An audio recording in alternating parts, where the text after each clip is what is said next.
This video is going to address multiplying integers, and specifically, how do we go about multiplying integers? Well, we got to remember a couple of things. First of all, integers are the whole numbers and their opposites, so positive numbers, negative numbers, and zero. We also need to remember and think about when we see numbers like this, which most of us would think 2 times 3, we really want to think about that it's two groups of 3. So that word groups of, these two words, that's going to help us to help visualize what's really happening. So if I was to visualize this, two groups of 3, I would have 3 plus 3. I can see that it turns out to be positive 6.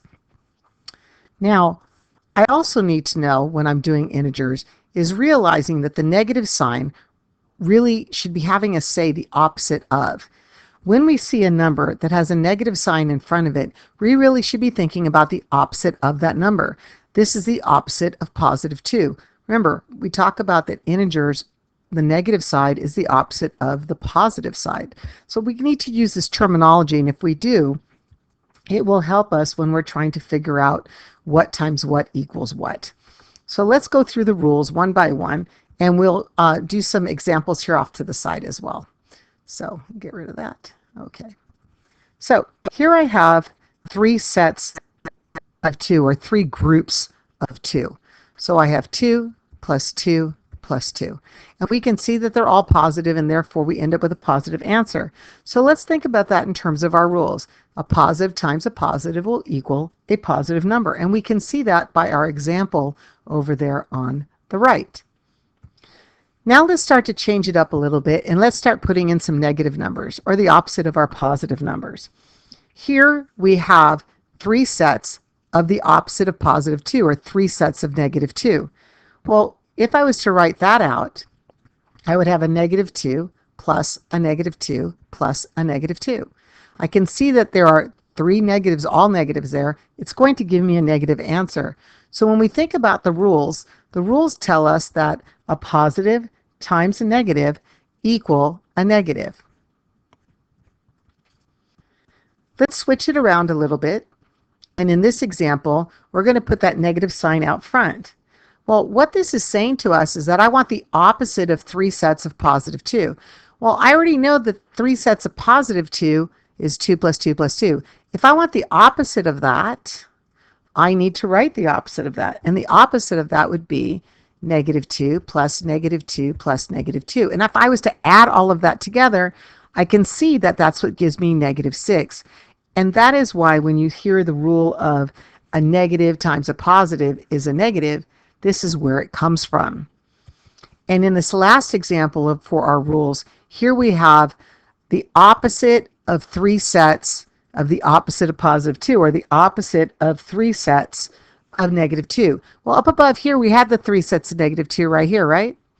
So if I want the opposite of that, because that's what that little sign out front means, right? The opposite of this. Well, the opposite of that would mean that I would have all positive 2's. And having all positive 2's, we can see that I have a positive 6. So we know that a negative times a negative will give us a positive, because again, we're talking about the opposite of something negative. So we can see the relationship in the groups, and if we can think of the groups, it will help keep everything straight. I'd like to add a couple more rules for people to think about that people think is obvious, but I want to bring it to your attention, is that 0 times any number equals 0. Whether that number is positive or negative, it's going to equal 0. So if I was to multiply 0 times a negative 2, this would yield a 0 result, because I cannot have no sets of negative 2. Well, 0 sets of negative 2 can't have those groupings. So since I can't have those groupings, it equals 0. Now the other one that we want to think about is that when we multiply any number times negative 1, we're basically changing the sign. And that would be true because we know that negative 1 means the opposite of. So the opposite of any number. So if I took the opposite of positive 2, it would yield negative 2. If I took the opposite of negative 2, I would get positive 2. And again, we see the rules here, right? 1 negative sign yields a negative. 2 negative signs yield a positive. So we can still see that pattern. That pattern is there if we understand what we're being asked. So let's do a couple quick examples. Here we have negative 5 times negative 3. If you remember your rules that a negative times a negative is a positive, that's great. But you also can remember it this way. I need the opposite of 5 sets of negative 3. Well, that would be 5 sets of positive 3, which would yield us a positive 15. I have another example hiding in here. It'll come out. There it is. Okay, so here I have negative 6 times 10, or the opposite of 6 sets of positive 10. Well, the opposite of 6 sets of positive 10 is 6 sets of negative 10. So that would give us negative 60. Here in this example, we have some multiples that we're going to look at. Multiple numbers, not just two numbers, but let's take it apart and do a little 3-number multiplication here. I have negative 4 times 8 times negative 2. When you're doing something like that, you should just try and work from left to right. Take the first two numbers and perform the multiplication. So here I have negative 4 times 8, or the opposite of 4 sets of positive 8. Well, the opposite of 4 sets of positive 8 is negative 8, so that would give me negative 32. Now, if I take that number and I bring down now this negative 2, I'm going to multiply negative 32 times negative 2. So if we remember, a negative times a negative is a positive, or the opposite of 32 sets of negative 2, which would be 32 sets of positive 2. So that's where that positive comes in. And I got one more example for us here.